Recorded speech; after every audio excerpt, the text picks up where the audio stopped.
Kasama ko ang anak ko, bumaba kami sa Jamsil, Seoul. Dahil papunta kami sa Lotte World Adventure dito sa Seoul, South Korea. Pagbaba mo sa Jamsil, maraming exit door dito. So hahanapin mo yung exit 4. Then paglabas namin dyan, siguro mga 2 minutes na lakad, nakarating na kami sa Lotte World. Pagpasok mo sa loob, bibili ka ng ticket at ang pinili namin ay yung Jungil. 71,000 won lang ang binayaran namin, dalawa na kami ng anak ko. Pag-scan ng QR code, diretso ka na sa loob at kahit maghapon ka dito ay walang problema dahil yun ang binili mong ticket. Kasama na sa ticket mo yung mga rides na pwede mong sakyan dito sa loob. Dumating kami dito sa Lotte World mag-alas 12 ng tanghali. Kaya pagpasok namin nag-observe muna kami kung anong meron sa loob. Itong unang bumungad sa amin yung Dream Boat para sa mga bata. Itong Lotte World Adventure ay binuksan daw noong 1989. Isa itong major recreation complex na located sa Seoul, South Korea. Ito raw yung world's largest indoor theme park. Dito sa indoor theme park merong 22 different rides na pwede mong sakyan. And then, lumabas kami saglit dito sa outdoor theme park para makita kung anong meron dito. Ang tawag dito sa outdoor theme park ay Magic Island. Subukan daw namin yung swing tree, sabi ng anak ko, kaya sumakay kami rito. Napakarami ring rides dito sa outdoor theme park, gaya nitong bungee drop. Ewan ko kung gugustuhin kong sumakay dyan,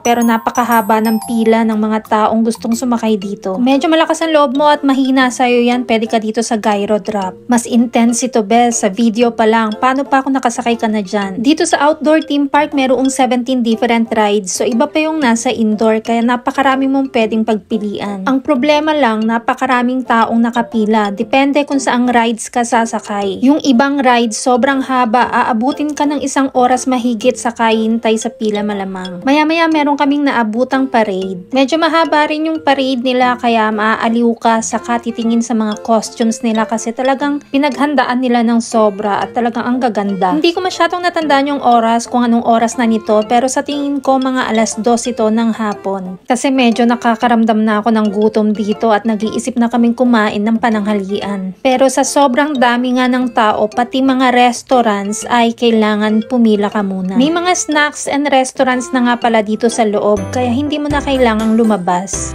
Medyo mahaba nga pala ang video na to, kaya pumunta tayo sa part 2.